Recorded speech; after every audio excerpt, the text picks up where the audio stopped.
अरे मर्द का तू बैठा थोड़ी देर ना।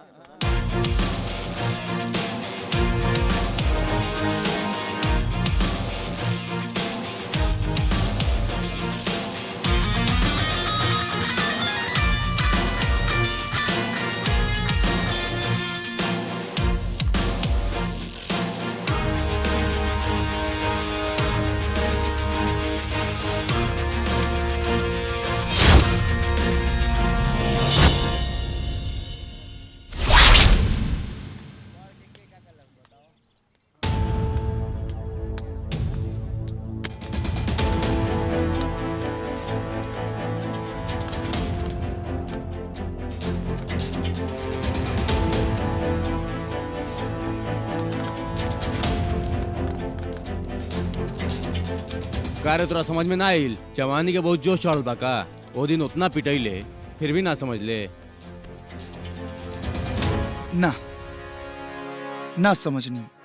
वैसे तू का समझावे के चाहता रे? हे राजा, चांदनी से दूर रहो, न तो बोटी बोटी काट के कुकरन में बांट दे। दूर रहो चांदनी से। हम तो दूर रह जाए, लेकिन चांदनी हमारे से दूर ना रही। तब तक तोरा के कॉलेज छोड़ के जाए के पड़ी। सुन, ज्यादा फड़फड़ो मत। झूठी शान के परिंदे ज्यादा फड़फड़ाते हैं, बाज की उड़ान में आवाज नहीं होती। वैसे ई कॉलेज चांदनी तोरा बाप के बपौती हकार है।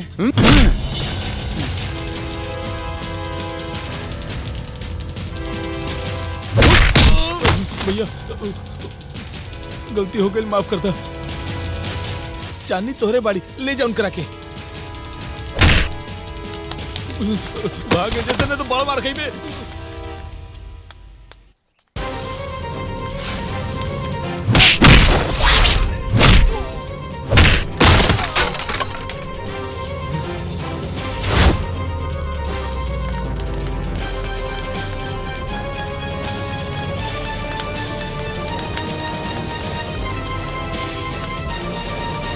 चांदी, चांदी, बाहर चल के देखा, सब में झगड़ा होता। क्या?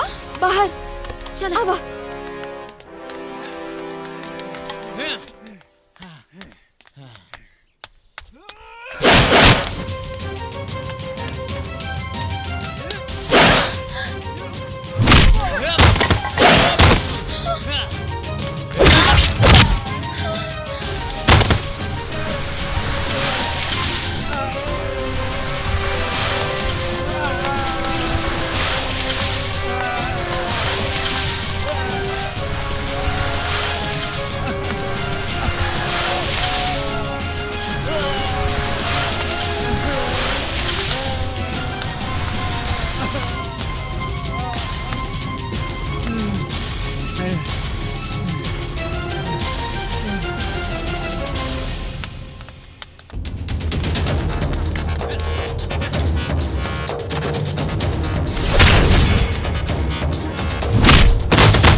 क्या रे?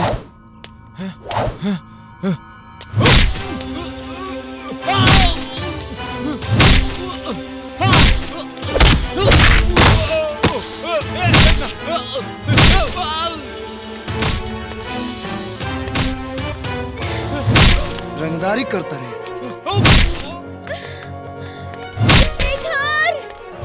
शेखर! शेखर रुक जा! शेखर रुक जा! सरोते नहीं। शेखर शांत हो जा। शांत हो जा।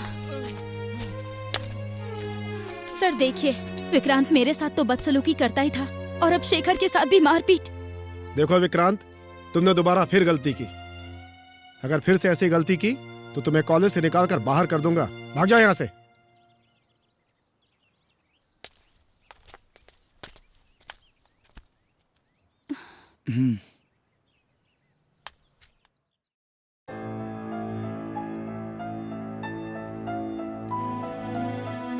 चांदनी, का भइल बेटा? नाश्ता कैलू?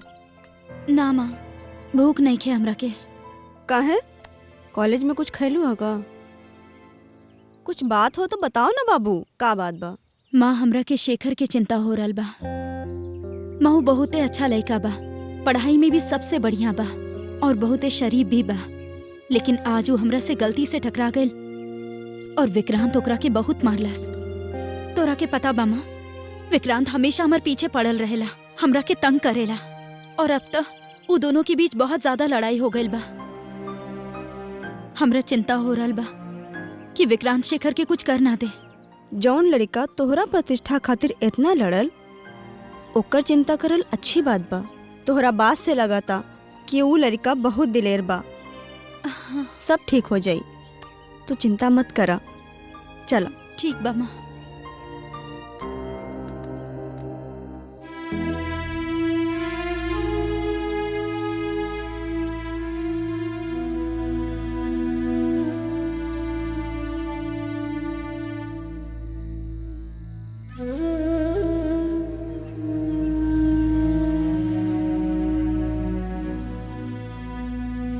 बाकी बबुआ, इतना जल्दी जाता रहा, तनी दिन और रुक जेता तो अच्छा रहत। अरे माई, वो बड़ा शहर बा, भीड़ भाड़ के जगह। सुबह से नहा धो के तैयार होए के खातिर जौन मारा मारी मचेला कि पूछा मत। रोज ऑफिस पहुंचे में देरी हो जाला। साहब बहुत कड़क बाड़े। हाँ। देरी पहुंचला के कारण पूछ ले, हम बता देनी। कहले वाइफ को लेकर आओ, सुमित्रा के रहला से तनी आराम हो जाई हमरा। अरे तो दुल्हन के लिए जाए के चाहिए ना, साहेब के बोले के इंतजार करत रहला। पहले क्वार्टर ना मिलर रहे, अब मिल गेल बा, यही से। अच्छा। बाकी बबुआ, परसों तोहर बाबूजी के बरसी बा, अगर रुक जाता तो बहुत अच्छा होता। अब इस सब कर्म कांड में तो हमार कोई आस्था नहीं के रहल माई। बड़खी मनावला से बाबूजी वापस आ जाई हैं का? बाबूजी के हमनी के भूख प्यास के चिंता रहित, ना जाने कौन से बिजनेस व्यापार में आधा से बेसी खेत अब अथार बेच के उस शहर में लगा के डुबा देले। गरीबी के सिवा का देखनी सन हमनी के। हर साल उनकर बरखी मना के का मिली हमनी के? कुछो ना बचल हमरा खातिर यहाँ। कुछो ना बचल? हाँ?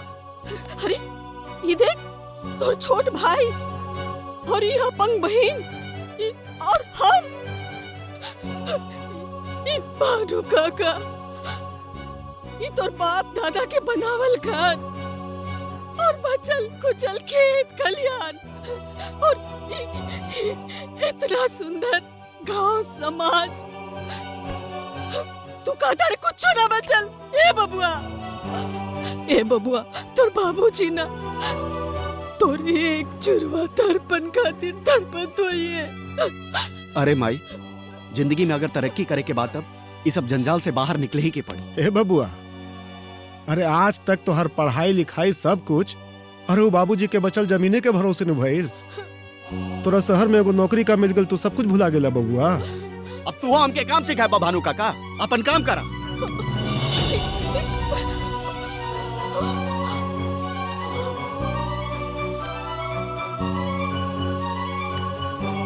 अरे तनी हमार बात सुनी ना, इतना गुस्सा काहे होत बानी? सुनी उनी कुछ ना, अपन सामान पैक करा, भोरे निकले के बा।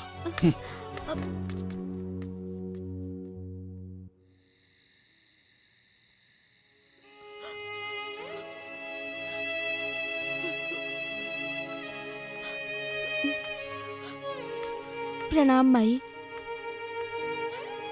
माई, हम ई घर से जात त बानी, पर हमरा के मालूम बा रवा बिना रहल हमार बहुत मुश्किल होगी। नैहर में तो माई के प्यार हमरा के ना मिलल। जब ब्याह करके आईनी लागल कि भगवान हमरा के सास के रूप में एगो माई दे देलन, और आज रउआ से दूर जाए के तनिको मन नहीं खे हो।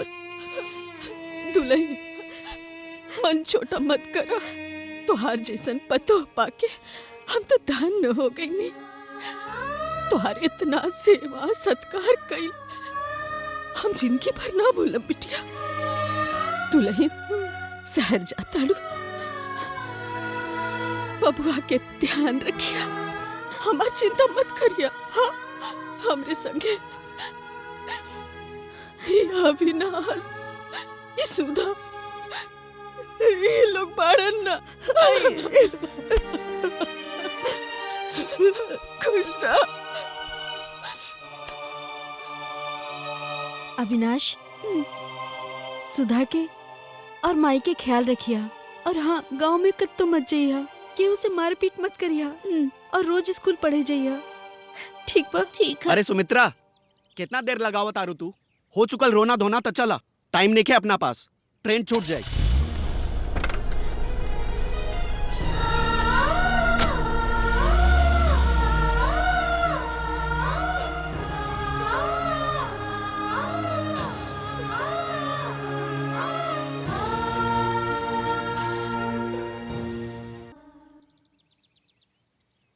अब का करी, हमके तो कुछ समझ में नहीं के आवत। अविनाश, अब हे अविनाश। अरे रंगीला, अरे हम तो के गांव भर कहाँ कहाँ खुचली और तू यही बैठल बड़ा। आओ बैठ। हाँ, अच्छा कैले कि गांव छोड़ देले, कम से कम अपना पैर पर तो खड़ा हो गए। अब हमरे के देखला, लाला से कर्जा लेके जैसे तैसे माई हमरा की इंटर तक तो पढ़ा दिलस, लेकिन ओकरा आगे के पढ़ाई खातिर और पैसा चाहिए, और हम अपना पढ़ाई के चलते माई के ऊपर बोझ नहीं बनल चाहत। तो टेंशन काहे लेता रहा, सब ठीक हो जाई। कैसे ठीक हो यार? हमारे एगो बात ध्यान से सुना, वही जब पढ़ाई भी करिया और पार्ट टाइम काम भी करिया। अरे धीरे धीरे पढ़ाई के खर्चा भी निकली, और उसके बाद कुछ पैसा माई के भेजबा तो मुसीबत भी कम हो जाई माई की। लेकिन शहर में हमरा के काम के दी। अरे यार उकुल हमरे पे छोड़ दा, तोहरे रंगीला के पास शहर में अपन टैक्सी बा, बस तू हाँ कहा। अरे तो शुभ काम में देरी का, चल।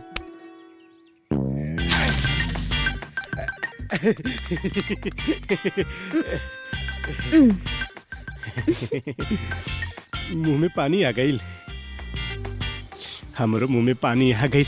ला खाला। अच्छा, तो यहाँ लव स्टोरी चला था। वह तो कहीं कि चंदरवा अविनाशवा के घर के आसपास काहे चक्कर काटा था। आज एक लव स्टोरी छोड़ा ही के पड़ी। खट्टा बना, खा खा। का होता रे? हाँ? का होता? आम तू रतनी और का छोटा कहीं का गांव में कोनो दूसरा लड़की ना मिलल हिया, या पाहिजे मिलल हिया तोरा के इस लड़ावे खातिर? हाँ, सब हमार संपत्ति के तू नाश करे पे लागल बाड़े। ना चाहे तोहार हमरा की संपत्ति, तोहार लूटल संपत्ति हमरा के ना चाहिए। लूटल संपत्ति? हाँ। लूटल संपत्ति बारे हमरा लगे। हाँ? लूटल संपत्ति बा, लूटल संपत्ति। इतना मेहनत से पैसा कमाता नहीं, घर से लूटा ताड़े रे। हाँ तू हो दूसरा लड़का ना मिलल हा, हमरे बेटा मिलल हा। चल अपना माई के लगे चल। बापूजी, बापूजी ठीक ना करता नहीं।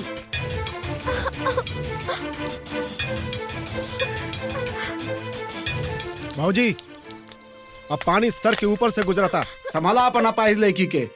वो तो तहार अब भैया की इज्जत करता नहीं, जान ल कि अभी तक कुछ बोलत नहीं खी। एकर मतलब ये नहीं खे कि तुम्हारा पाइज बेटी हमारे घर के बहू बनी। एक बात कान खोल के सुन ला, अगर ज्यादा तेज बनवा लोग नू तो घर और जमीन जायदाद जितना बात सब गिरवी रखवा ले। अपना बेटा से भी बोला ठीक से रहे, हमरा काम में अड़ंगा मत लगावे, ना तो केस फौजदारी हो जाए नू तो कहीं के ना रहबा लोग तू लोग। नहीं नहीं, ऐसा मत कहीं।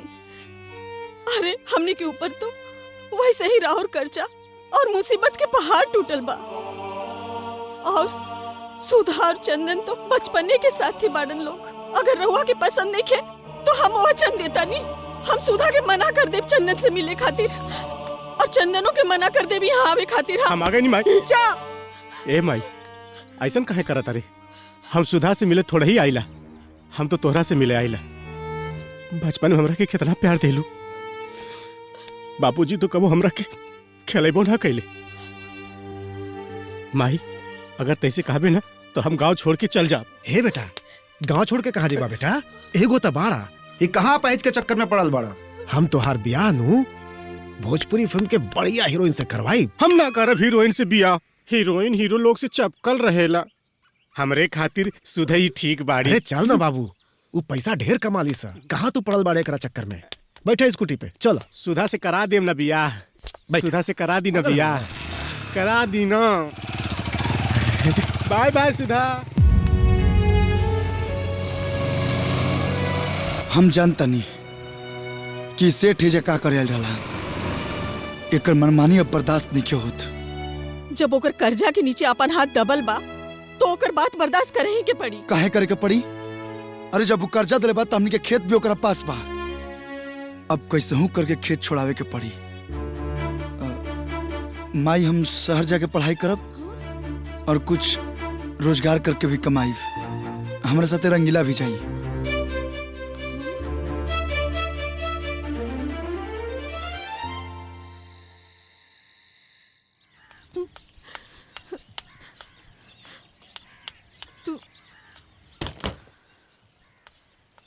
अविनाश लेट होता। हमार मन तो ना कहा था अच्छे से रहिया, दोनों एक दूसरे के ख्याल रखिया बेटा। माई तू चिंता मत कर। हाँ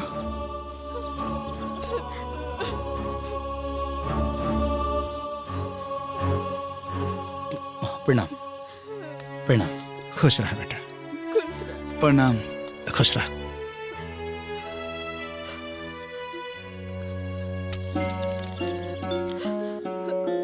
रख ला तोहर काम आई।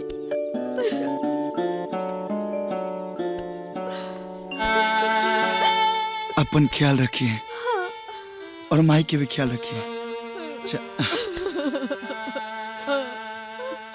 ख्याल रखो। ठीक बा।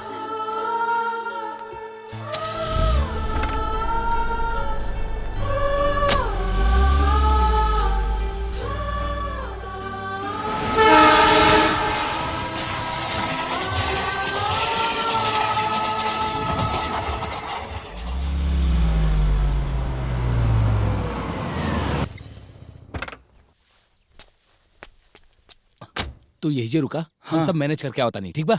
ठीक बा।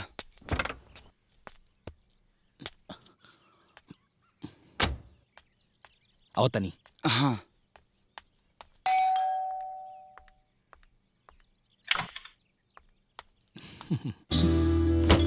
तू? हाँ। धन्यवाद प्रभु, कम से कम तोहार शकल तो दिखाई पड़ल। न तो हमरा के लागल एक बार गाँव में जाके तू भुला गेला कि तहार घर वाली तहार इंतजार। चुप करा।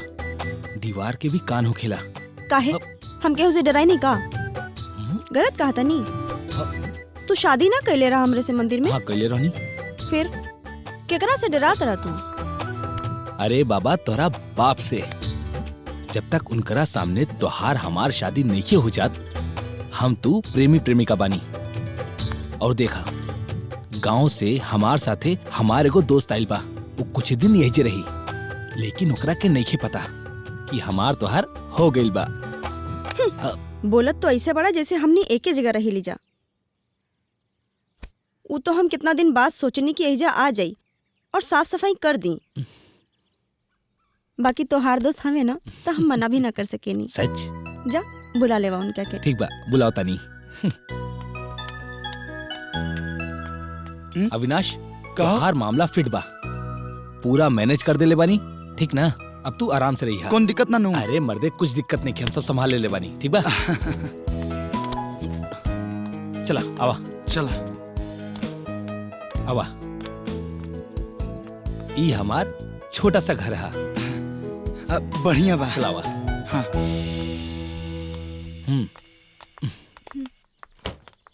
अविनाश, हाँ? ई बाड़ी मिली। जब से ही मिलल बाड़ी हमार जिंदगी आसान हो गई बा। हमार बहुत ख्याल रखेली। मिली ई बाड़े अविनाश, हमार खास दोस्त। यहाँ अपन पढ़ाई पूरा करे आयल बड़न और साथ में पार्ट टाइम काम भी करी हन। नमस्ते। नमस्ते। रवा लोग बैठी, हम चाय बना के लावतानी। हाँ हाँ सही पकड़ ले बड़े, सुनर भी है।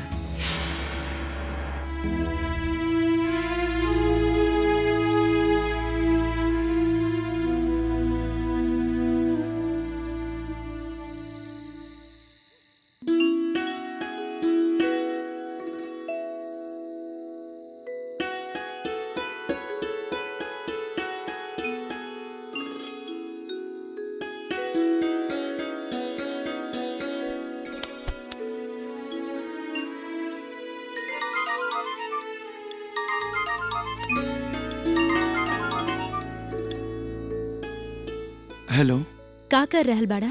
वैसे तभी सामने किताब बा और वो किताब में तुहर चेहरा नजर आवता और मैं तुहरा के देख के बहुत कुछ सोचा तनी। अच्छा, ते काका सोचला? यह सोचा तनी कि हमने के एक ही कॉलेज में एक ही साथे इतना दिन पढ़ने जा, लेकिन कभी मिलने जाना। और जब मिलने जा तो ऐसा लगा था कि हमने के कभी दूरे न रही, हमेशा पास रही जा। सच पूछा था शेखर, हमरो के कुछ ऐसा नहीं लागत बा। जब भी कॉलेज की छुट्टी होला ना तो मन बहुत उदास हो जाला। जब भी तू हमरा से दूर जाला ना, चाहे वो दूरी कुछ पल के ही काहे ना हो। पता बा, जब भी रात होला ना तो हमरा के लागत है ये रात कब खत्म हुई और हम तरह से सुबह मिली। तरह से मिले के बाद हमरा दिल में कुछ अजीब सा बेचैनी रहेला शेखर। अच्छा, तो जब इतना बेचैनी बा ताज का तोरा पास तोरा के परेशान करे खातिर। धात पागल, देखा रात बहुत हो गया, अब तू सो जा। ठीक बा। अच्छा सुना। हाँ ना कुछ ना, तू सो जा। Good night.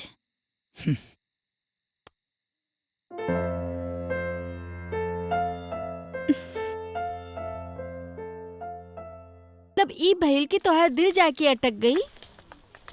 शेखर के दिल में ऐसन का देख ले ओकरा में। बाकी लड़का तो ठीक बा, इतना जल्दी प्यार परवान चढ़ जाई पता ना रहे। बाकी तू तो अपना दिल के बात ओकरा से कह दिलू, और ओकरा दिल में का बा वो तो पता चले के चाहिए। कभी ना प्रेम के ओ दिन हम अपन कसम ना देती तो विक्रांत के शेखर मारिए देहित। जाहिर बाऊ हमरा खातिर कुछो कर सकेला, ऐसन तो ना हो सकेला ना। कभी ना प्रेम के he is brilliant, brave, cute and very intelligent. अगर वो हमरा से अभी शादी करे के चाहे तो हम तो अभी शादी कर ले ओकरा से। ओहो, ई बेकरारी। वैसे ई बतावा शेखर कहाँ बा? सही बात बा, सुबह से बात ना भइल, पता ना कहाँ बा।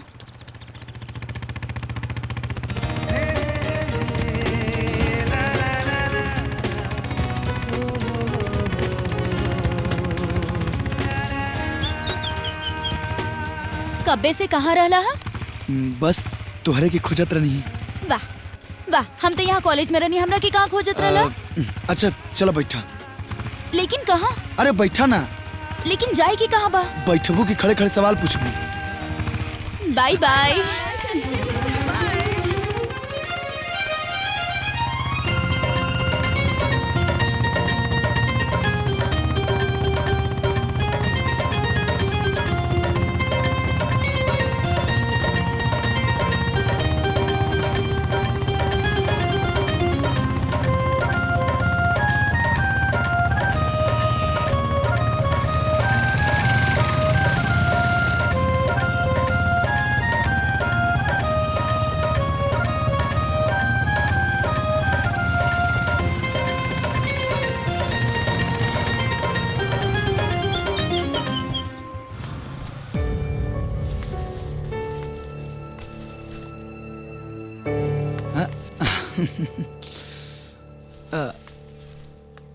बाय।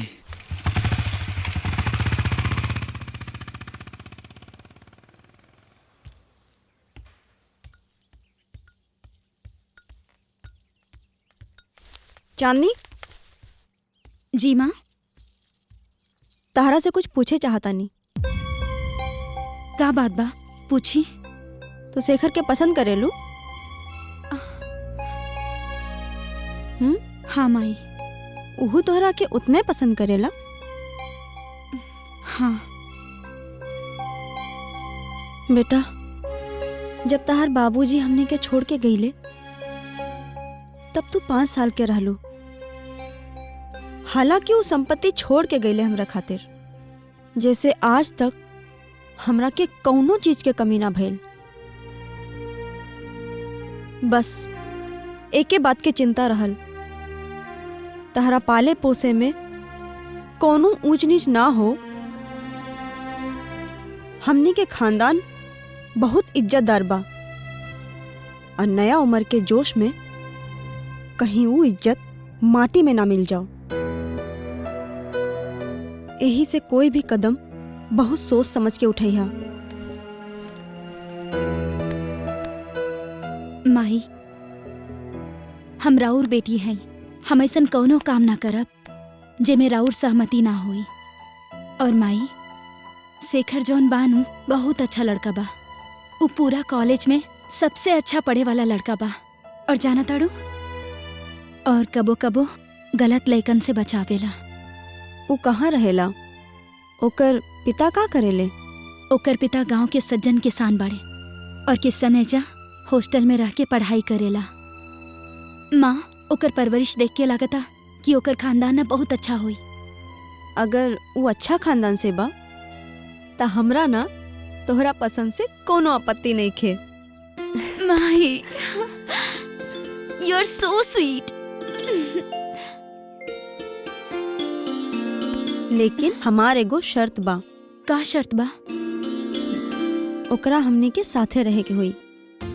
काहे के हम अपना जीते जी तोहरा के अपने आँख से ओझल ना होके दे। माई, तू बिल्कुल परेशान मत होखा। शेखर हमरा से बहुत प्यार करेला। वो हमरा खातिर कुछ भी करी।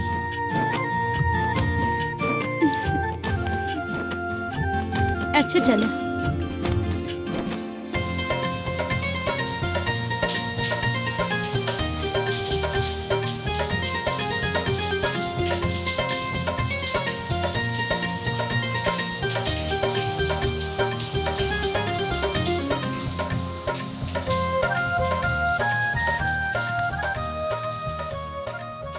शेखर, आज हम बहुत खुश बानी। पूछा काहे?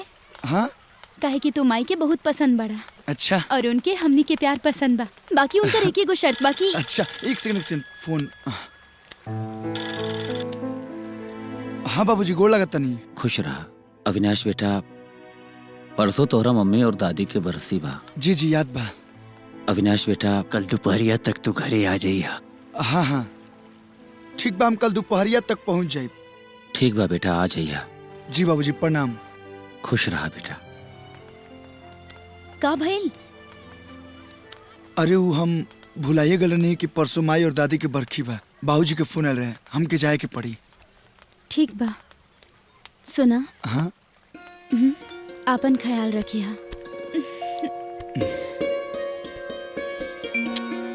आई love you. I love you too. By.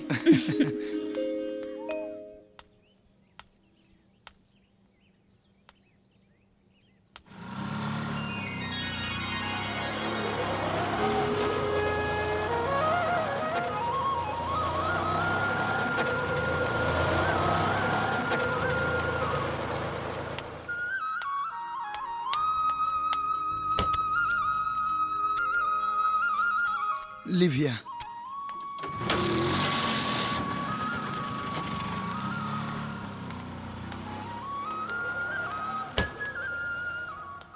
गोड़ लागत नहीं बाबूजी। खुश रहा बेटा। बड़ा देर कर देला। अरे वो बाबूजी कहा कि बहुत ट्रैफिक रहला ना, इससे लेट हो गया। अच्छा, आवा। जी।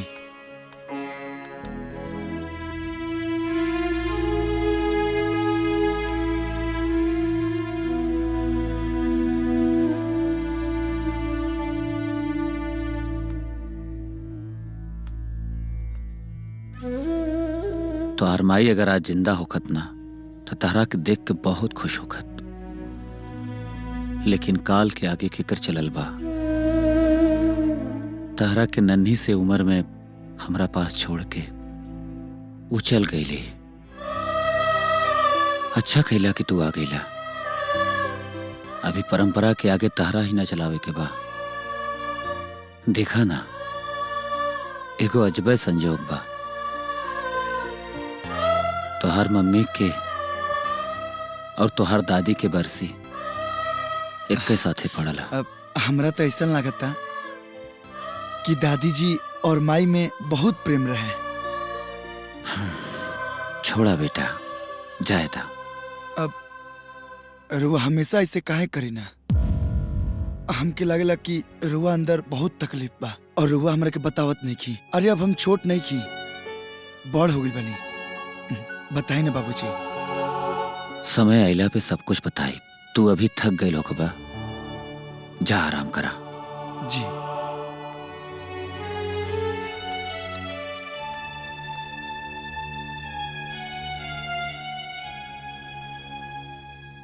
हाँ बाबू।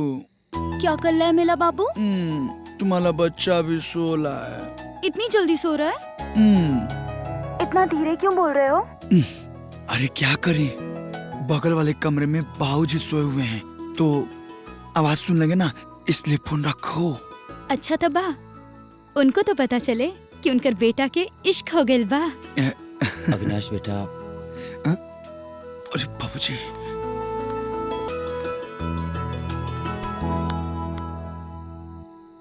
इतना रात में केकरा से बतियावा ताड़ा बाबुआ? काट देलस, फिर मिला होता नहीं।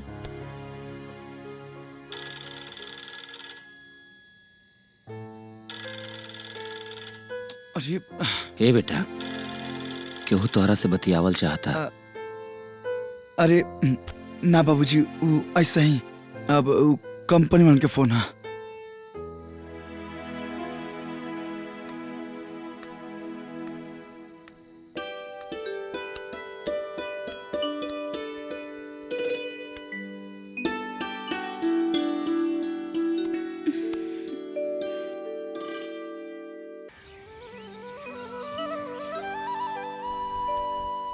बाबूजी, ये ली चाय।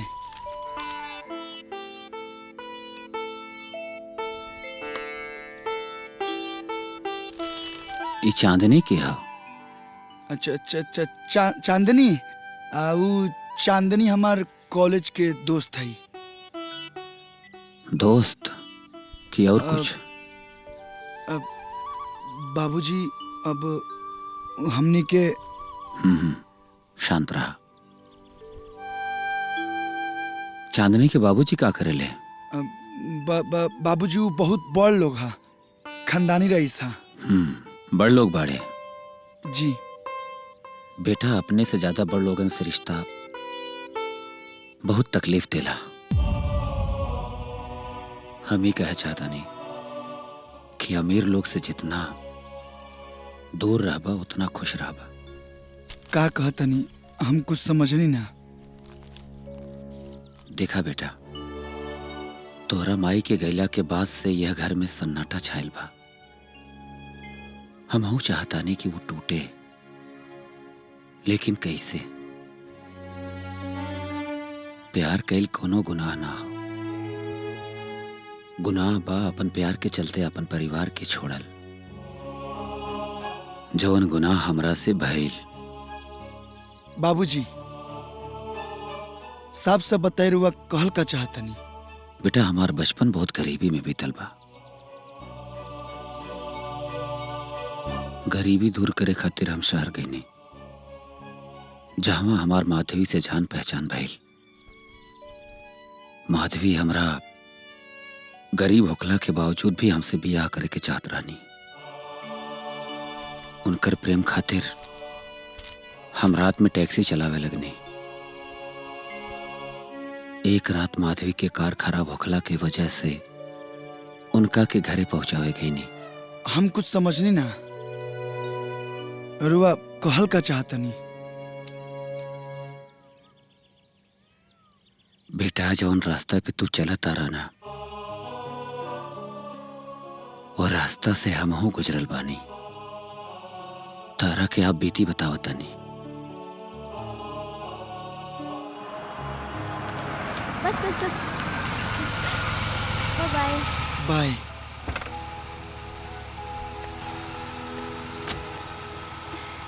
बाय। बाय।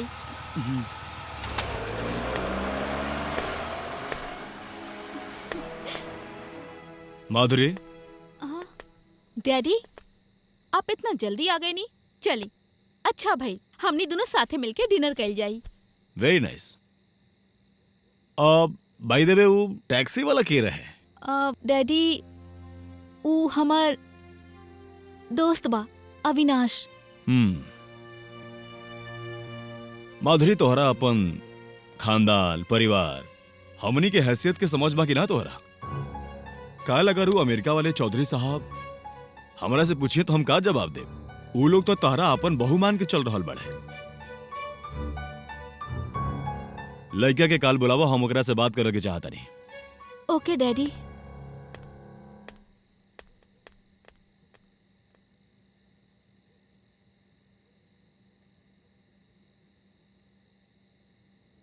हमार पैसा चुका दब हो जाई।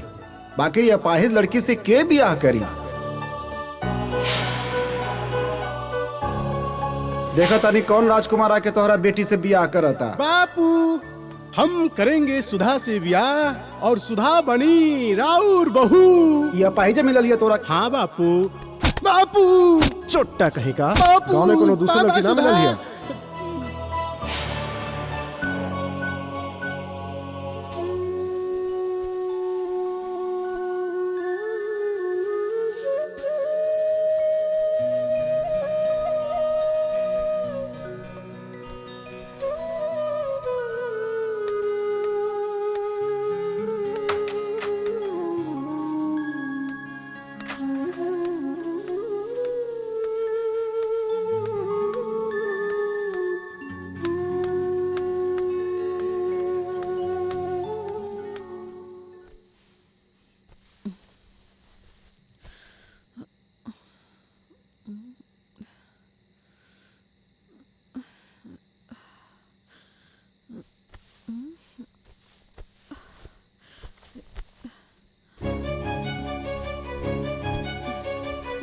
सुधा,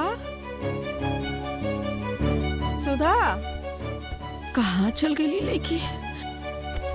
सुधा, सुधा, सुधा, सुधा, ये लड़की कहाँ चल गई?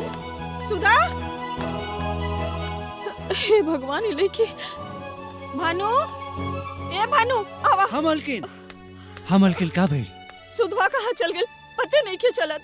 ए नहीं कहीं हुई, कहाँ जाई? अरे पूरा खोज लेनी, कहीं नहीं के। तनी देखी ना, जाई कहीं देखी। यही जाई, कहाँ जाई?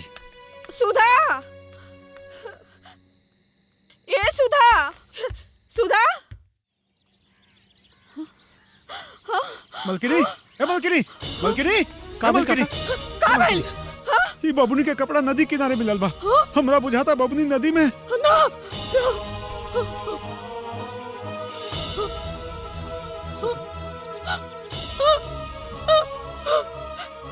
अब अपन सुधा कहाँ खोजी? अब अपन सुधा कहाँ खोजी? कहाँ खोजी? कहाँ ना? मलकिनी, मलकिनी, मलकिनी, हे मलकिनी, मलकिनी, संभालिए, संभालिए अपना आप के। मलकिनी, मलकिनी, संभालिए। मलकिनी, ए मलकिनी, मलकिनी, ए मलकिनी, मलकिनी, ए मलकिनी, ए मलकिनी। बबुनी बुझाता ना रह लिए दुनिया में। एगो त बाड़ा, ये कहाँ पहुँच के चक्कर में पड़ल बाड़ा? चोट्टा कहे का गाँव में कोनो दूसरा लड़की ना मिलल है? अरे चल ना बाबू। मलकिनी, मलकिनी, मलकिनी, मलकिनी, मलकिनी।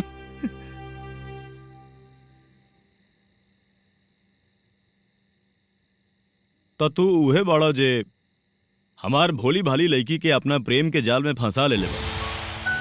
हमार सारा कारोबार प्रॉपर्टी के तू हथियावल चाहता रहा। ये हमरा के बतावा कि हमार बेटी की जिंदगी से निकले खातिर का कीमत लेबा? अपन औलाद ना सबके भोला लागेला सेठ जी। माधुरी जब हमरा से प्रेम की इजहार कैली तो हम तनिकियों नहीं कल्पना के लिए रही कि रउआ जैसन छोट सोच के कारोबारी के लड़की हिया। हम ओकरा में जो इंसानियत देखनी उतरवा में आइला ही नहीं खे। और रहल बात कीमत के, तर औकात नहीं खे कि रउआ हमरा के कीन सकी। एगो टैक्सी चलावे वाला के इतना अहंकार, तोहरा पता बा कि हमार बेटी कितना लाड प्यार और सुख सुविधा में पलाइल बिया। 7 जन्म लग जाए ना कमा पाइबो। अरे अपन अमीरी अपना पास रखी। हम गरीब बानी और गरीबी में ही खुश बानी।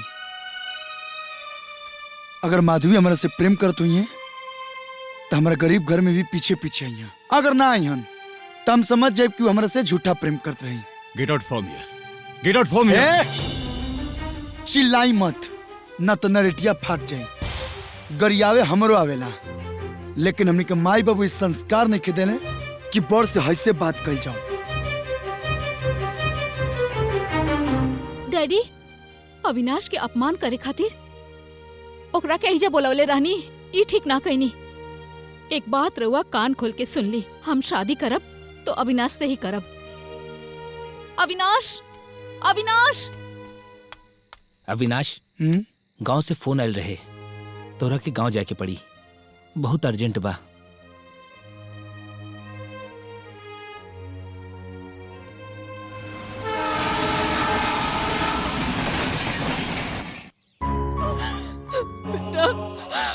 सुधा हमनी के छोड़ के चल गए।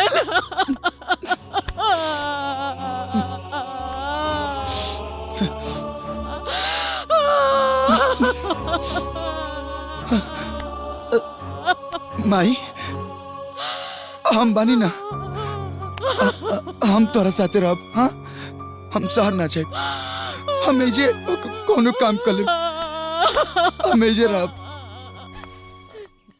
डैडी, उनका से जौन बदतमीजी कैले हमरा के सब पता बा, और अविनाश इतना स्वाभिमानी है, कभी हमरा पास लौट के ना आई।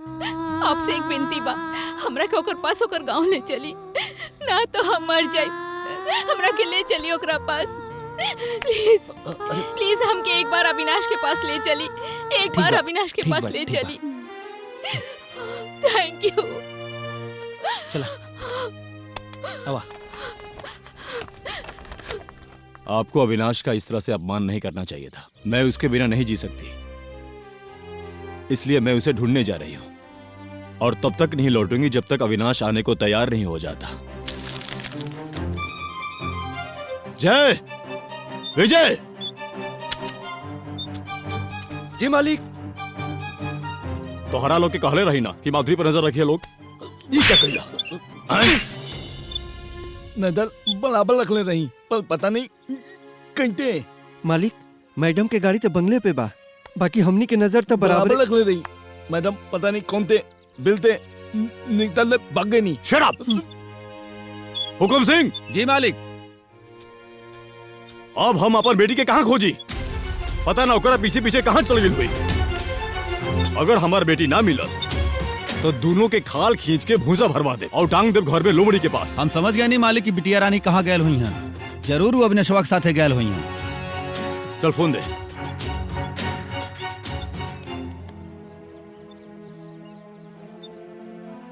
Hello, police station. जी बोल रहा हूँ। हम सेठ जीवन दास बोला था। नहीं जी बोलिए सर। हमार बेटी के एगो ड्राइवर अविनाशवा लेके भाग गिल बा। अच्छा। आप प्लीज प्लीज हमारे बेटी के ला दी वापस, ना तो हम बर्बाद हो जाए। हम देखते हैं सर। हाँ देखिए, बिल्कुल देखिए। जी बिल्कुल। Thank you. आप परेशान मत होइए। Thank you. का जरूरत रही के जलियावे के? हैं? अब बतावा, इनकर करोड़पति बाप खोजत खोजत यहाँ तक आजी हन। बात ई रहे कि ई कहली कि हम अविनाश के पास जेबे करब, ना तब ना तका। चुप रह। अब ई बेचारी आइए गेल बिया, तेकर मान रखा लोगन, अपमान तो मत करा। बिटिया, तोरा की भरम तो नहीं खे कि हमनी बहुत अमीर बानी? ना माई, अविनाश कभी भी हमरा से कोनो कुछ छुपावे लेना, पर अविनाश के अमीरी या गरीबी से हमार कोनो मतलब नहीं खे। हमके बस अविनाश से मतलब बा। वाह, जितना सुंदर चेहरा उतने सुंदर मन। अच्छा वो सब ठीक बा, चलो हम इनके वापस घरे भेजवाओ के इंतजाम कर जाओ। चुप रह तू। अरे अरे तोरा के इतनो समझ नहीं के कि तोरे खातिर आइल बिया। जब एगो लड़की अपन माए बाबूजी के घर के दहलीज लांग जाले तब फिर वो ना ना रंगीला जो जाके पंडित जी के बुला के ला जो। नो नो माई सब तू का करता रहे? तू चुप, अब हम तोर कुछ ना सुनब। हम तो बस अपन होए वाली दुल्हन के चेहरा निहारब।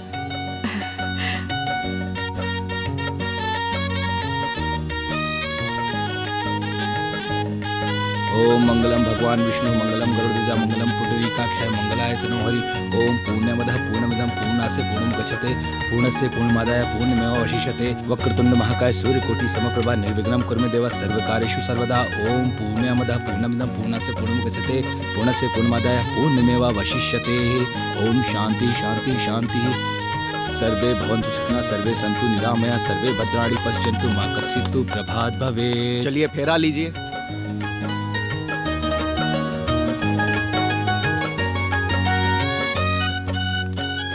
ओम मंगलम भगवान विष्णु मंगलम गरुड़ध्वज मंगलम पुंडरीकाक्षी मंगलाय तनोहरि।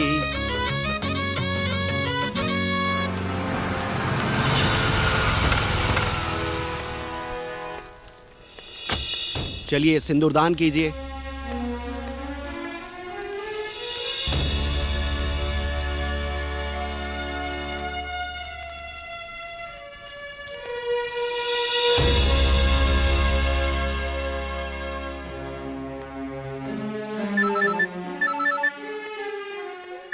हेलो हेलो सर, माधुरी की शादी हो रही है। क्या माधुरी की शादी हो गई? जी हाँ। ये ना हो सकेला। शादी के हम कबो एक्सेप्ट ना करो। चैलेंज करो हम शादी के। अब कुछ नहीं हो सकता है सेठ जी। ये लड़की बालिग है और अपनी मर्जी से शादी कर रही है। सेठ जी कब सेठ जी अपने आपके तमाली अपन माधवी बेटी तब अपन दीवन ताती तूने के बारी।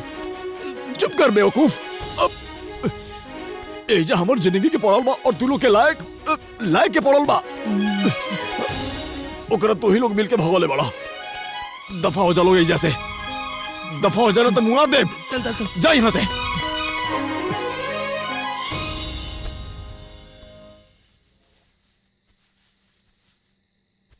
माँ, डैडी अपने दोस्तों के साथ बैठ के शराब पी रहे हैं। ना गोपाल बेटा, तुम ये सब क्यों पूछ रहे हो? सो जाओ चुपचाप से। सुनिए साहब, ये मेहमान नवाजी जो आप हमारा कर रहे हैं, काम हमको आपसे ही कराना है। हमारा ध्यान रखिएगा। बात तो आपकी सत्य है, पर मेरा मानना है ये दुनिया एक समंदर की तरह है।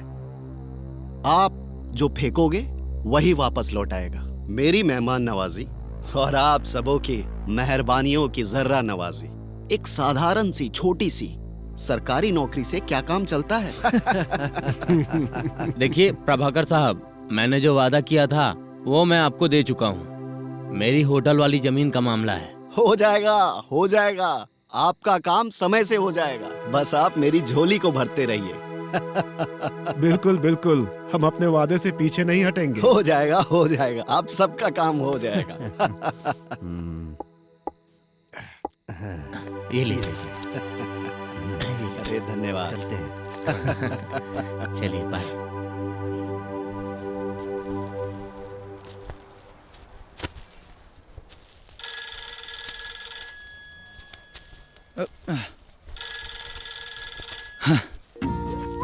हाँ माधवी। का होता जनाब? कुछ ना, काम करता नहीं। मुझसे बोली हमारा रानी जी। का हुकुम बा? ई गुलाम हाजिर बा। अच्छा, आज राउर सैलरी डे बना तो साँझ के जब घर आइब ना तो हमरा खातिर कुछ सामान लेके आई। अरे काहे ना, बोला का ले आवे के बा लिखवावा। लिखी। Toothbrush, toothbrush, body shampoo, hair shampoo, साबुन, मॉइस्चराइजर, आईब्रो काजल, अरे मस्करा। एक मिनट, इतना बड़का लिस्ट? अरे यही 1 साल के सामान लागता। देखी मजाक मत करी, ये कुल सामान तो 1 महीना में खत्म हो जाई। माधवी तू कैसन बात करता रो? बड़ा मुश्किल से नौकरी हमके मिलल बा, और तू जो सामान की लिस्ट दिले बड़ू कम से कम 4 से 5 हजार रुपया की हुई, और एजा खाली पगार मिलला हमके 12,000। और तोहर पर्सनल कुल खर्च करे खातिर अगर एमे से हम 4-5 हजार निकाल देम तो बाकी घर खर्च के का हुई? इस सब सामान के बिना भी तोहर काम चल सकेला। अरे रउआ शॉपिंग मॉल के मैनेजर हैं और हमरा खातिर इतना ना कर सकेनी। देखी ये सब आइटम जरूरी बा तो हमरा खातिर लेके आई बस। देखा माधवी, हमें दुकान पर खाली काम करी ना, मालिक ना हई, और एजा काम करके पेट पल जाओ उहे बहुत बा। अरे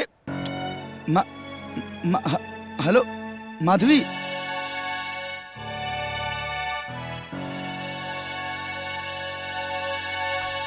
माई, ए माई,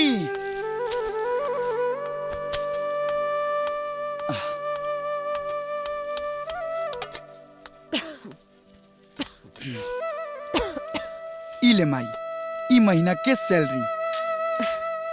अरे ये पैसा के हमरा के का जरूरत बा? जो बहू के दे दे जो। अरे कैसन बात करते रहे, घर तोर हाँ? माई तोर तबीयत खराब बका रे? अरे बूढ़ा बाबा ई कुल तो लगले रहला। अरे त तोर आराम करे के चाहिए। अरे आराम करब तो ई कुल के करी? ये सब काम तो माधवी भी कर सकत रही। रुक हम अभी बोलत तनी। अरे वो बेचारी के काहे परेशान करत आड़े? नया नया घर बा और ई कुल करे का आदतो ना होई ओकर। आस्ते आस्ते सब सीख जाई, सब संभाल ले। जो जाके ओकरा के पैसा दे दे जो।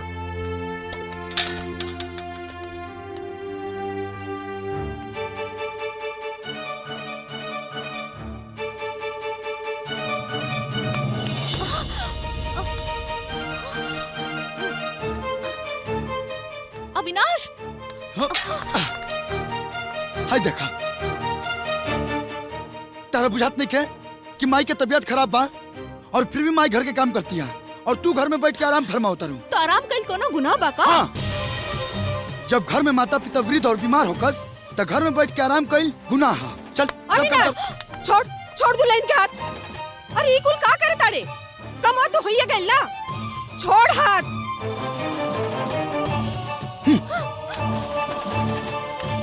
रुका, हम देखा तानी। अविनाश, अविनाश।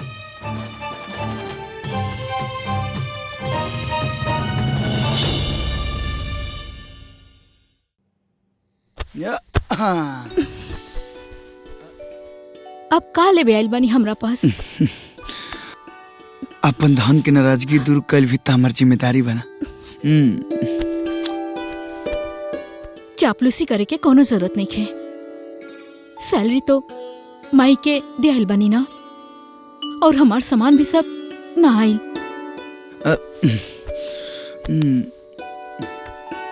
अब तोहरा के कैसे समझाई कि हमार उतना तनख्वाह नहीं खे कि तुम्हारी सब जरूरत के सामान लेके आई। और अब गरीब के हाथ पकड़ ले बड़ो तो तनी मन तो बर्दाश्त करही के पड़ी। अब ई छोट मोट नौकरी में घर के खर्चा चल जाओ उहे बहुत बा। और सुना, तू एक काम करा, तू माई के काम में हाथ बटावा। ई सब जोन फालतू की चीज बा ना, एकर से तोहर सब ध्यान हट जाई। अगर इतना ही मुसीबत बा तो काहे ना हमनी के डैडी के पास चलल जाओ। ओइजा तो कोनो चीज की कमी नहीं है। हम जानत तनी कि डैडी हमके माफ करती हैं। अगर रउआ कहीं तो हम डैडी से फोन पे बात करी। हमरा बिना डैडी परेशान हुई हैं।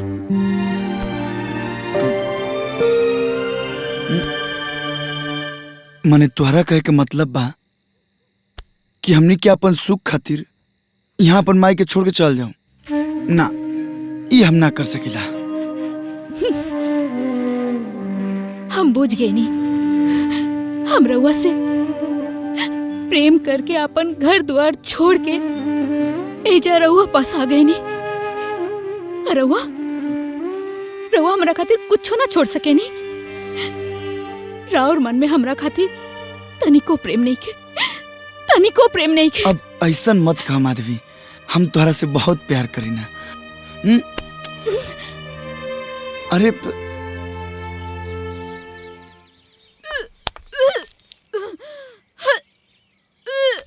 अरे का भैल दुल्हन?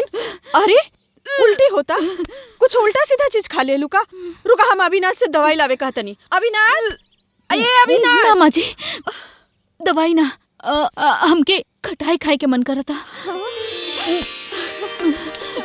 अब का भइल माई? अरे जो खटाई लेके आओ, एकरा के उल्टी होता। उल्टी होता तो डॉक्टर कहले जब कि खटाई लेके का हुई? अरे बुद्धू, एकर गोड़ भारी बा, तय बाप बनने वाले बाड़े। खा हम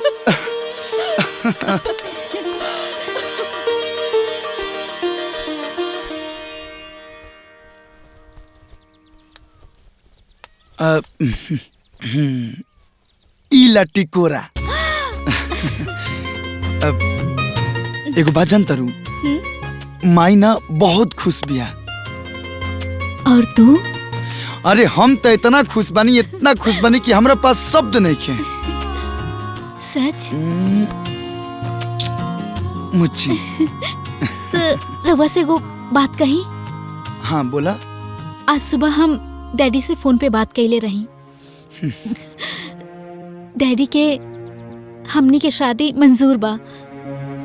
डैडी हमनी के इंतजार कर रहल बड़े। डैडी राव नाम पे धन दौलत कारोबार सब करे खातिर फैसला कर लेले बाड़े। हम तो कहता नहीं कि चलिए जैसे ई गरीबी से बहुत दूर हमनी के जीवन बदल जाए, चली ना।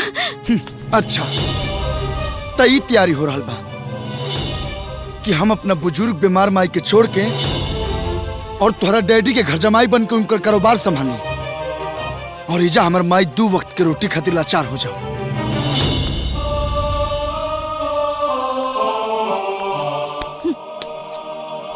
हमके ना पता रहे कि तहार माई ना हमर सौतन बाड़ी हूँ। माधवी,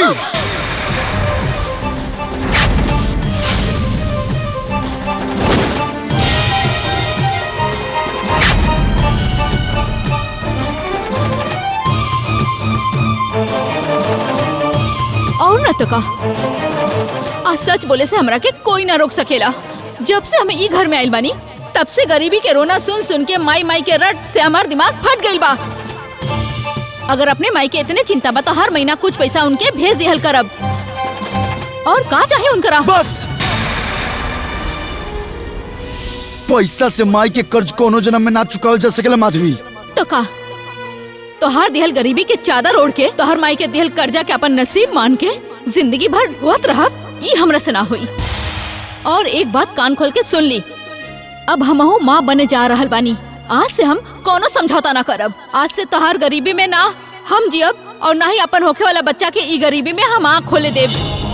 एहिजा हम ना रहब, एहिजा से हम चल जाइब और रउओ के हमरा साथ चले के पड़ी। ये हरगिज ना हुई। हम गरीब बनी, हमर माई गरीब बिया, लेकिन हमनी के गैरत इतना नहीं गिर गई कि दूसरा के उधार दियल अमीरी पर हमर लड़का आँख खोले। और सुना, अगर ओकरा नसीब में बाकी कंगाली में आँख खोली तो ओकरा आँख खोले के पड़ी। और एक बात कान खोल के सुन ला, ना हम कहीं जाइब और ना तू कहीं जाइबू। तो ठीक बा, तो हमार होखे वाला बच्चा के भी इस संसार में आँख खोले के कोनो हक नहीं खे। अब हम खुद के ही खत्म कर लेब।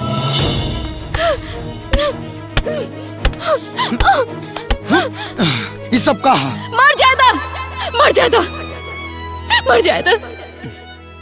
और मरे के बाद हमार लाश डैडी तक पहुंचा दिया और जाके रही अपने माई के पास।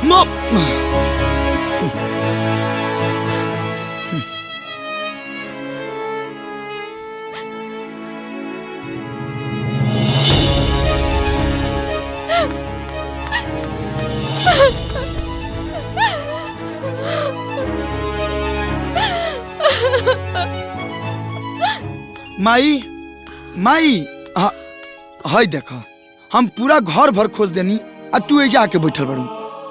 का माई माई करत रहेले? छोट लइका बड़े का?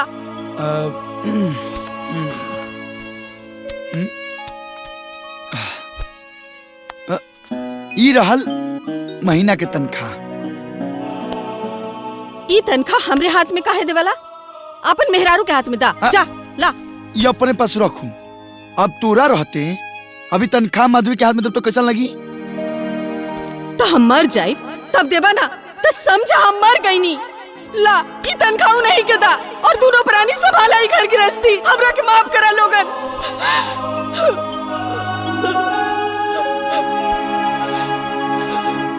ये तू कैसन बात करते रहे? वो तोरा कुछ उल्टा सीधा बोले से का? हम काहे इनका के उल्टा सीधा कहब? हम तो बस रउआ से कहत रही। हम तो ई घर में रउआ साथे जीवन बितावे खातिर आइल बानी, ना कि तहर माई के उल्टा सीधा बोले खातिर। हम ना जानत रही कि हमार ऐसा नसीब फूटल बा कि रउए हमार दुश्मन बन जाई। अरे सब तू का फालतू बात करता रहूं? अविनाश, काहे बात बढ़ा रहल बाड़े? हमरे खातिर काहे अपन जीवन तबाह कर रहल बाड़े? तोर बाबूजी के दियल ई साधारण सा घर, तोर माई के छोट अचरा में इतना बड़ घर के लड़की के हम ना रख पाई बबुआ। एकरा के एकरे घर लेके जो बबुआ, लेके जो एकरा के लेके जो। लेकिन तोर का होई माई? हम ठीक कहता नहीं बबुआ। अपन भैया के जैसन तो हमरा के छोड़ के चल जा। ये में तोहर भलाई बा। अगर मेहरारू खातिर माई के छोड़ के बेटा चल जाए, अगर एकरम भलाई बात तो हमके ऐसा भलाई ना चाहिए। तू हमार जननी हो, पाल पोस के इतना बड़ कैले बड़े कि हम तोर बुढ़ापा में सेवा करब। माई के छोड़ के एगो बेटा के गए उचित बा? पत्नी के साथ दियल भी एगो पति के कर्तव्य होला ना। पहले माई के सेवा, ओकरा बाद मेहरारू के कोनो सुख। नहीं बबुआ, माई के और कितना जीवन बचल बा। पत्नी के साथ तो पूरा जीवन बितावे के बा। माई के जिंदगी के बाचल दिन हमरा खातिर मेहरारू के सुख के कोनो मायने नहीं रखत। हाँ, तो दुनिया ही कहे कि माई बेटवा दोनों मिल के एगो अमीर घर के लड़की के ला के ओकरा ऊपर अत्याचार कैलन, और बुढ़िया अपन अहंकार और ईर्ष्या में बहू के ना अपना पौलस। तू काहे नहीं के समझत? ई एगो अमीर घर के लड़की बिया। ई गरीब सास की एकर दम घुट जाई। ले जो एकरा के, ले जो। ई तो एकदम ना हुई। वो अमीर बाप के बेटी के मालूम रहे कि हमने के गरीब बानी जा, तो ओकरा गरीब के इज्जत करे के पड़ी। और एक औरत खातिर हम अपन लाचार माई के ना छोड़ सके ना। काहे तू हमार बचल जिंदगी में ये घर में कलेश पैदा करल चाहता रे? काहे ना चाहता रे कि हम भगवान के नाम सुकून से ले सकी?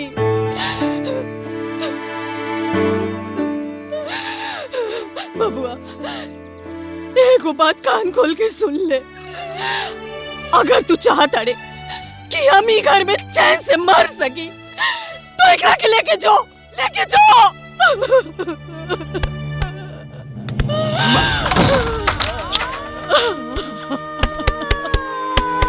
माई, माई दरवाजा खोल।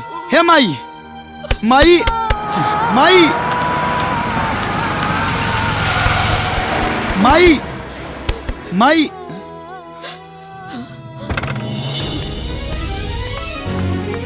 डैडी, डैडी, डैडी एजा से हमके लेके चली डैडी, ना तो हम जान दे दे।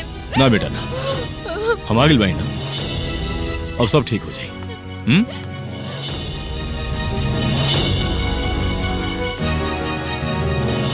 मिस्टर अविनाश, जवन भइल तन भइल, अब एगो नया जीवन के शुरुआत करा। ये गांव में का रखल बा, चलिए लखनऊ चली। बेटी तो हमार पहले ही रुआ पास चल आई रहे, लेकिन हम रुआ खातिर कुछ कर ना पाई। आज हम स्वयं रुआ के निमंत्रण देवे आइल बनी कि हमार कारोबार, हमार संपत्ति सब राउर बा। चलिए अपन कारोबार संभाली। अविनाश, अब रउआ का सोचतानी? राउर माई तो रउआ के जाए खातिर कह देले बड़ी, और डैडी खुद चल के आइल बड़े रउआ के ले जाए खातिर। रउआ के सब कुछ दे दी है, सब कुछ देवे खातिर तैयार बड़े। अब अविनाश, अब रउआ के और का चाहिए? रुआ सोची, हमने की गाड़ी में बैठा था।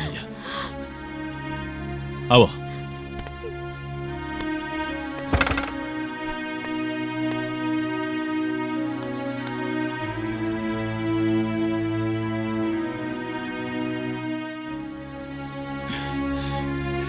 माई, हम जाता नहीं, हम जाना तनी कि तू अपना करेजा पर पत्थर रख के त्याग कैलू,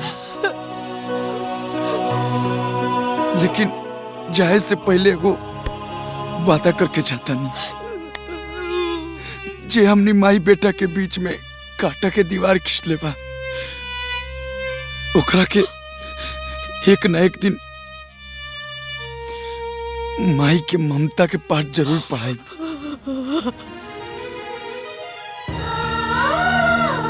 एगो बात सुन के जा अविनाश, आपन माई के खातिर एगो होके वाली माई के छोड़ के अइला, तई माई के ना पैबा।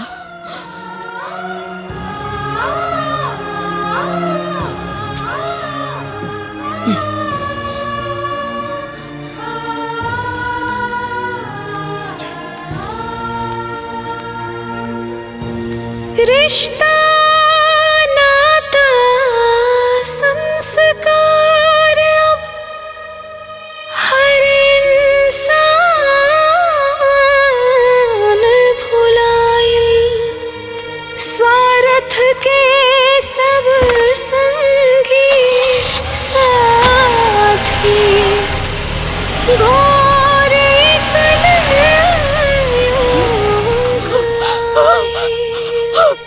चल जा रे पंछी,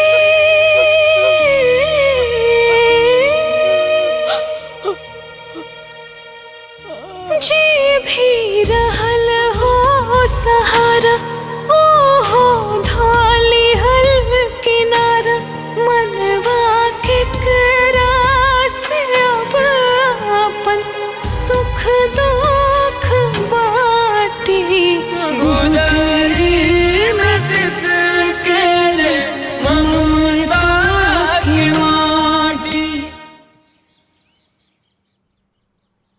ये हमारा के का लाके देता सुबह सुबह भाई? ताल दमादी नया दाली ले ले बड़े। गाली? गाली ना मालिक, गाड़ी, नया गाड़ी। नया गाड़ी? अरे गाड़ी तो हम उंगरा के दिल ही बनी, फिर एगो और गाड़ी लेवे के क्या जरूरत रहा है? कौन गाड़ी बिया? BMW। BMW? हे भगवान, ये 50 लाख के गाड़ी लेवे के करा का जरूरत पड़ गई? ऐसे तो आदमी लुटा जाये।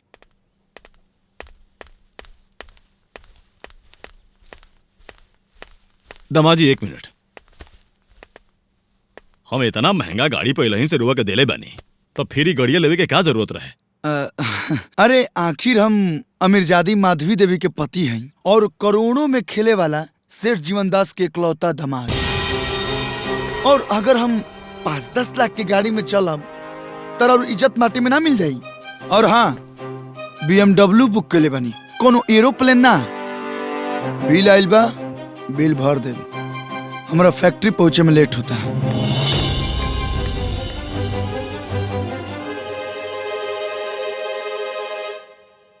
हुकुम सिंह। जी मालिक। ई उहे ड्राइवर नु ह टैक्सी चलावे वाला? हाँ मालिक, ई उहे ड्राइवर हव, लेकिन अब ड्राइवर नइखे रह गईल, और दामाद हो गईल बा। ड्राइवर तो हम हैं। पता ना सारा दुनिया में से कैसन दामाद खोज के हमार बेटी लाइल बिया। अब राउर दामाद बा, स्पेशल तो होखबे न करी। शट अप, दिमाग मत खराब करा, हमार जख्म पे नमक मत रगड़ा। ले जा। जी। चाचा कुरियर।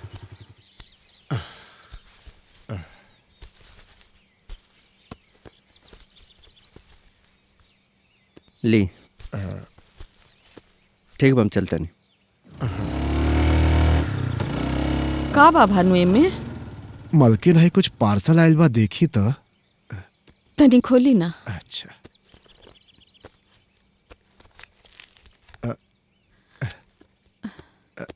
ये तो मोबाइल लगा था। ये मोबाइल है, लागत अविनाश बबुआ भेजले बाड़न। हाँ, एगो चिट्ठियों बा में।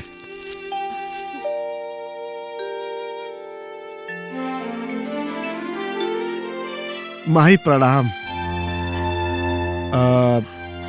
तोहरा खातिर मोबाइल भेज रहल बानी, और चिट्ठी भी लिख रहल बानी। माई तू हमरा अपना से दूर कई देहलू, बाकी हमरा बगैर तू कैसे रहत होखबू यह चिंता रहेला। यही से एठो मोबाइल फोन भेज रहल बानी। जब कभी भी हमार याद आई हमरा से फोन पर बात कर लिया। अपन नंबर भी भेजले बानी। तोहार अविनाश। मलकिन, बड़ी भाग्य से अविनाश जैसन बेटा तोरा मिलल बा। उनसे बात कह लिया। भानु भैया, अगर हम ओकरा के फोन करब तो फिर वो वहां ना रही, भगले भगले आ जाई हमरा पास।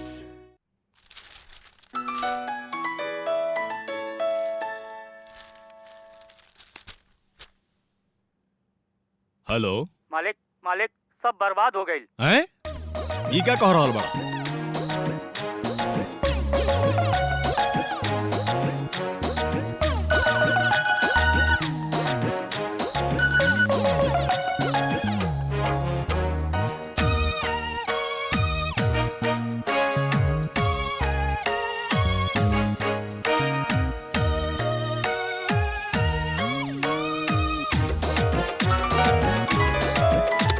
एक मिनट रुको। हेलो मालिक, हम बोला तानी। हाँ बोला। गोडाउन में छापा पड़ल बा। अरे ये सब कहा बोलता रहा? हाँ मालिक, सही कहा तानी। अरे के इन्फॉर्म कैलास? कैसे पता लगल? हमका नहीं के पता। अच्छा एक मिनट होल्ड करा। मालिक। अरे का हो गई? तब बनता दाल हो गई मालिक, तब बनता दाल हो गई। तब हेलो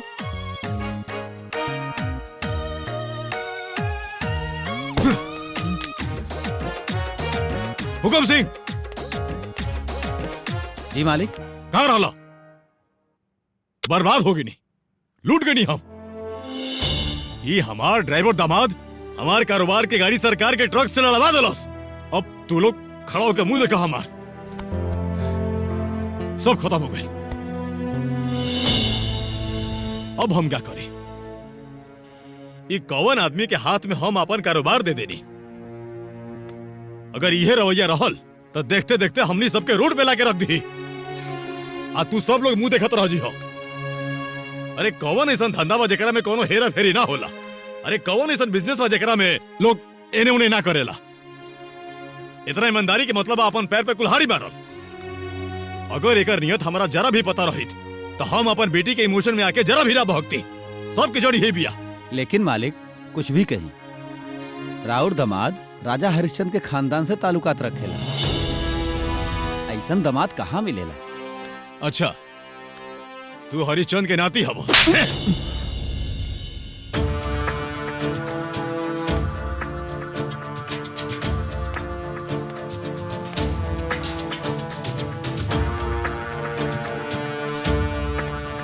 दामाद जी,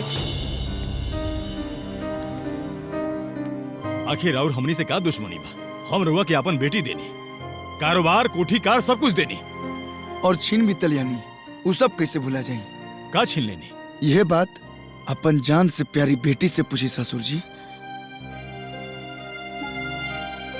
प्रिय ससुर जी, हम का छीन लेनी कि रउआ हमर डैडी के बर्बाद करे पे तुल गेल बानी? अरे तुम्हार डैडी कोनो एक नंबर के काम करके इतना बड़ा आदमी निखन बना, कानून के आंख में धूल झोंक के हेरा फेरी करके गलत काम कर ली। अगर आज हम इनके ना बचोती ना तो कभी ना कभी जेल में चक्की पिस्तन। हम जानते नहीं कि तोरा विश्वास ना हो, तो तू एक बार इनकर कारोबार के मैनेजर मिस्टर सक्सेना से पूछ ला। ओह माय गॉड,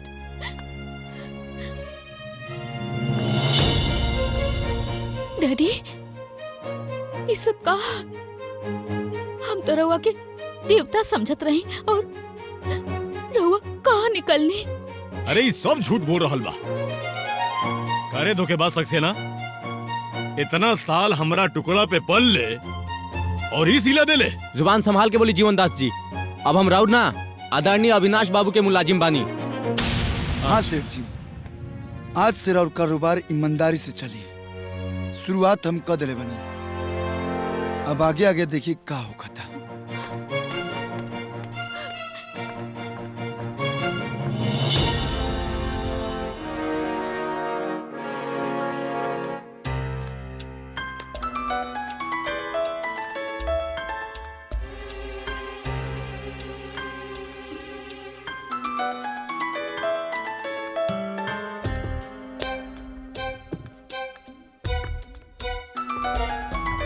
ए जी, रउआ फोन काहे नहीं उठावत? बोल देना बाथरूम में बानी। बोल ना, दे। हम ना झूठ बोला। अरे बोल देना, बोल दे, बोल दे, बोल दे, बोल दे। हेलो। हेलो मैम, साहब है? जी, वो तो बाहर गए हैं। ठीक है, आएंगे तो बोलिएगा कॉल करने के लिए। जी ठीक है। पापा, आप इतना झूठ क्यों बोलते हो? चुप। बेटा, तोहर पापा के तो आदत पड़ गई बा रोज एक नया झूठ बोले। चला चाय बनाओ, चाय बनाओ।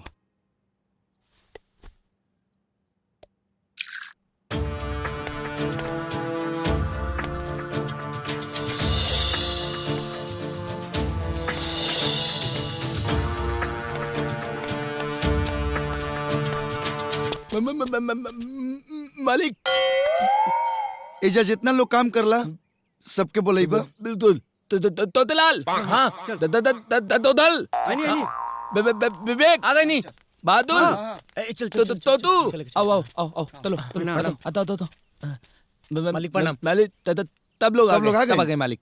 अच्छा ये बतावा लोग, तो हम लोग के घर में कितना साल से काम करते रह लोग? पूरे 5 साल थे। ओ 5 साल। और 5 साल में महंगाई कितना बढ़ल बा? 5 गुना। और तो हम लोग के तनख्वाह तो पैसा ना बढ़ल। और तो और सप्ताह में छुट्टी भी ना मिले ना हमनी के। हाँ तातली हड़ताल कर दा।